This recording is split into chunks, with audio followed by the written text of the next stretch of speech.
Hi, and thanks very much for joining me. I'm Dean, and this is Woodwork Journey. So, just a quick one today. I've just made a base out of Perspex for my little Katsu router.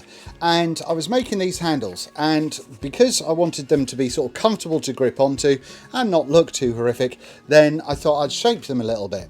Now, I didn't know exactly how to do it, so I thought, well, seeing as I'd figured it out, I'll let you guys know as well.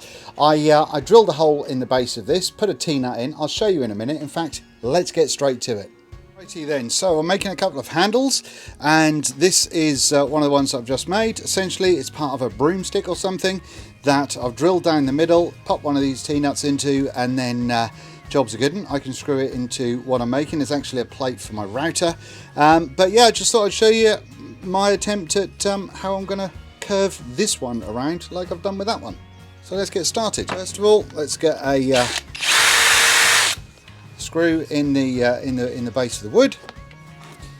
Get the belt sander going. This is my Bosch PBS 75A. Now when that's going, you could turn that round at a fair old rate, but you can see that it wobbles a lot. So you don't want it to wobble, because that's going to give us uneven. It's going to give us an unevenness to our curve. So we want to try and keep it going nice and slowly, but that will allow us to keep it onto the paper while the paper's moving. So let's have a go.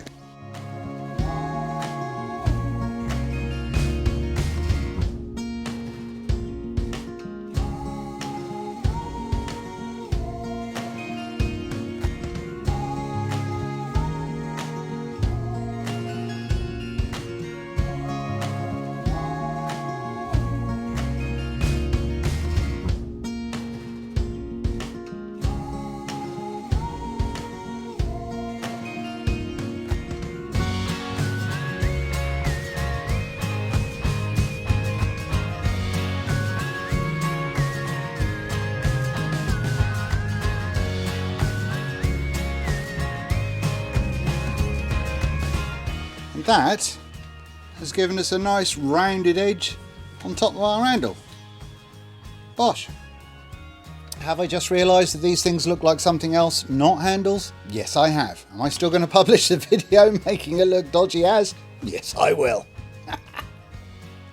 So this was clearly influenced by Tamar from 4x4 Customs, but I couldn't afford one of hers, so I will leave the link to her video in the description. But yeah, so this is what I'm going with, and basically it's going to help me with doing lettering and a variety of other things. So I just thought I'd show you about how to make these handles right here. If you want to see more about how I made the actual jig itself, or the base, then do let me know and we'll sort something out. All right, thanks very much.